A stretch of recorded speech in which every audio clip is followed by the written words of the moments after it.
Yeah. So I did have some, I had some questions that had been submitted from Instagram. Wonderful. Okay. Lovely. I love questions. Excellent. So they were, some of them were some big ones. So I narrowed it down. Okay. All right. On both a large and small scale, what does a winning NDP party have planned to follow through with their campaign promises? So it's not another situation of politicians letting us down and breaking their promises. You know what? That's such a great question. And it's something that I get asked all the time. Actually, not so much asked, I get told a lot of the time.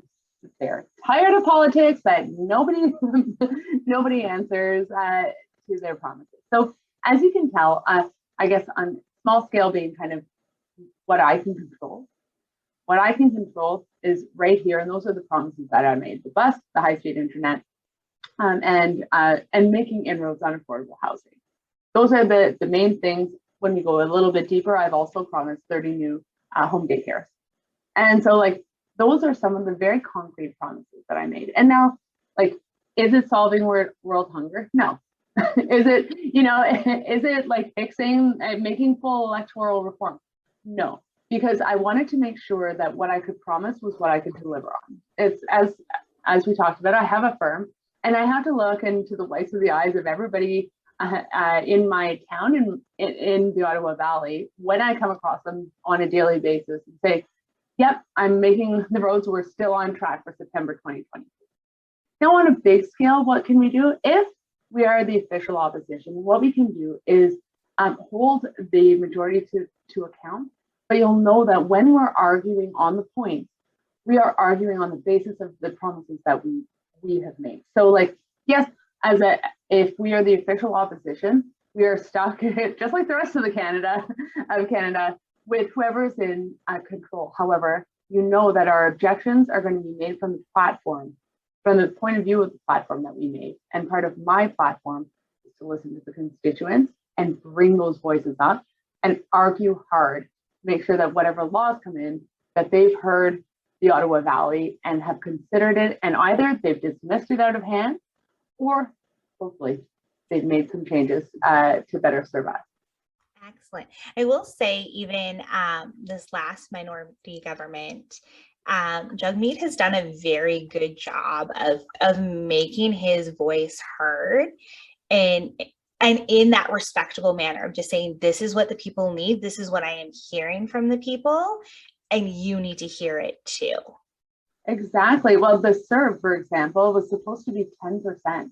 Like, what's anyone going to do with a $200 paycheck, right? Yeah. But or a bonus. It's not going to help anyone. However, what they did was they increased it to 80%, and then serve was a viable assistance to the people who could not work, but wanted to maintain. They didn't want to go into the throes of bankruptcy and lose their house.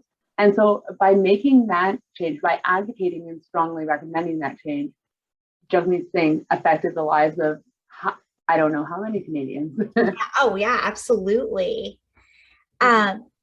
So assuming that you win for your riding, what are some of the action plans you hope to initiate day one versus some that might be more long-term plans? Sure. So we've gone over them. So I'm only going to be really quick. The first call that I make is about the bus. I've promised by September 2022. So I've got a timeline, and that's the first call that I make. Right after that, high-speed internet.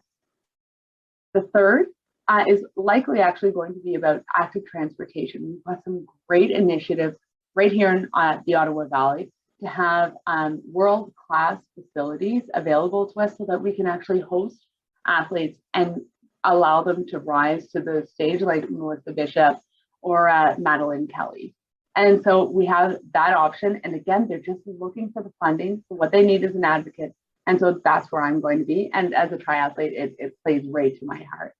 And then we just get to work on the promises. Then we start looking at the housing and seeing what legislative bills are being made, as well as advocating for having the housing be built right here. And so taking some of those dollars and saying, this is the place that we have it. These are the reasons that we need it. Let's get moving. And so as we kind of go through these lists and the things that developing housing takes longer than a year. But I think what you're going to see with me is regular incremental change, as well as regular consultations and updates. You can know, this is what I've done this month. This is what's coming up. Let me know if you've got an issue. And if you do, I'm going to incorporate it into my next round of advocacy. Which also makes perfect sense, because we know as life changes, our needs change. So throughout your entire run in a role, those needs are going to change. So keeping all of your promises from day one might not mean anything 2 years down the road, because maybe some of those needs have changed. So I love continuing to have those conversations with the community to figure out what it is that they're needing. Thank you. Yes, and I forgot to mention, because I was thinking of these concrete things. One of the overarching themes of my entire campaign has been inclusion, as well as access. And so what you will be seeing is me in the community educating, and also being seen to support really important groups within our community who have been marginalized, who have been ignored, or who have been dismissed. And I'm hoping to meet with them, to have those events, to have those educational series, as well as to be seen to have them, so the community knows that that the Ottawa Valley, I was going to say Renfrew County, but all of the Ottawa Valley is an inclusive place to be, with a wonderful, diverse population that we celebrate. That is wonderful and beautiful, and I love that. So we have been a conservative area. The area has been loyal to the Conservative Party for 15 or so years, and that is a long time. So what would you say to those who are curious about exploring other options? And what are some of the key differences between yourself and the Conservative MP's approach to serving the area? Sure.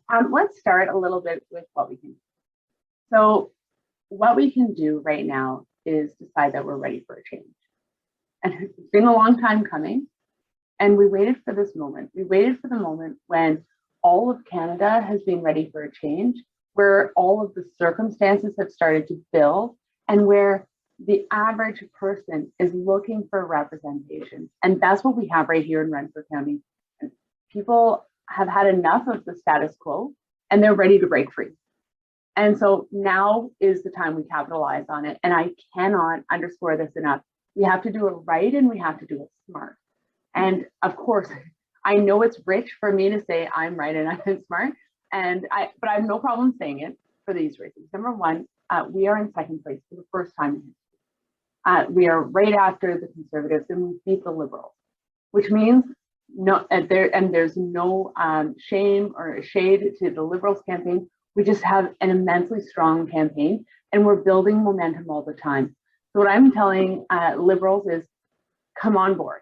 Just come on board. If you want a progressive candidate, if you want something different than the status quo, I'm in.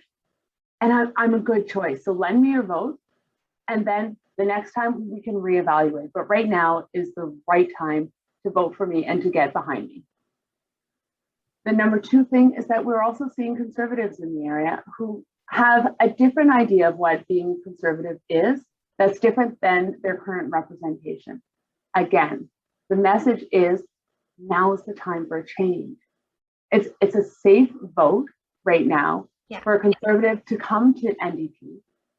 You're not switching over, you're coming right over to the NDP. And at that point, it will trigger a reset of your riding. And so you can have, let's say, if you really want to stay Conservative, you can have a different representative that you want. But until then, you get to be behind a progressive candidate that you know you can trust and you know is going to get things done in the interim. And then finally, if we all vote together, it will happen.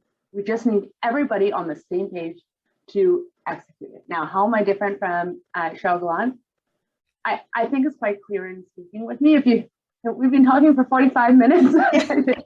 I think I offer a really fresh perspective, which is something you don't have. I offer my legal education. I offer my relatability and my years in dealing with clients and social justice issues. And I'm offering my ear, which is one to listen to everyone. And I think, again, to reiterate what we talked about earlier, what is so important is there's humanity behind the politics. Don't align yourself with a party. It is so easy to do a search to find out what the MPs who have been representing you, what bills they are voting on, what they are wanting to pass, what they are voting against, and then figuring out, hey, do I align with that? And is that the human being that I want representing me? And as a mom, is that the person who I want speaking for my children and their safety and their future? Yes, and you bring up a great point. There is one thing, and I think the only time that I am going to speak out directly to a specific action is the vote against the ban on conversion therapy. And that's because there is no question, this is not a political issue. Conversion therapy is child abuse. Yeah. And it needs to be stopped immediately. There is no middle ground on this. That vote was simply incorrect, and any deviation, I think, is quite incorrect and out of touch. Yeah, it's discouraging and scary. Absolutely. So I have one more question from Instagram. What are your plans for local environmental conservation? Thank you. Yes.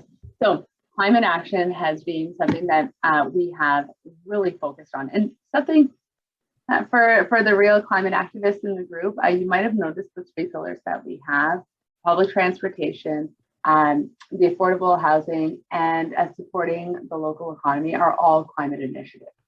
And so these are the ways we affect climate locally, is that we get people out of their cars and into public transportation. And that public transportation, there are lots of options as we move forward to making that even more green.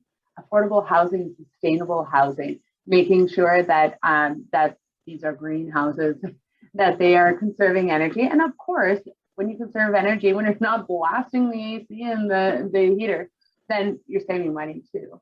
And then, of course, supporting our local economy means less transportation of goods. It means also really creating the economy that we need here that's sustainable. So those three things are climate initiatives, but I cannot be stronger than to say what we need is accountability of those big corporations and stop subsidizing the oil and gas companies that right now, those are huge, just funnels of money going out that's defeating our efforts, even individually, even locally. That needs to be stopped immediately. But for us doing our part, those are three ways we can do it locally. And then, of course, individually, you know, we've got all of our little individual ways that we can help the world as well. Excellent. If you've liked hanging out with the Mom Files, be sure to hit the like button, subscribe to our channel, and leave a comment below.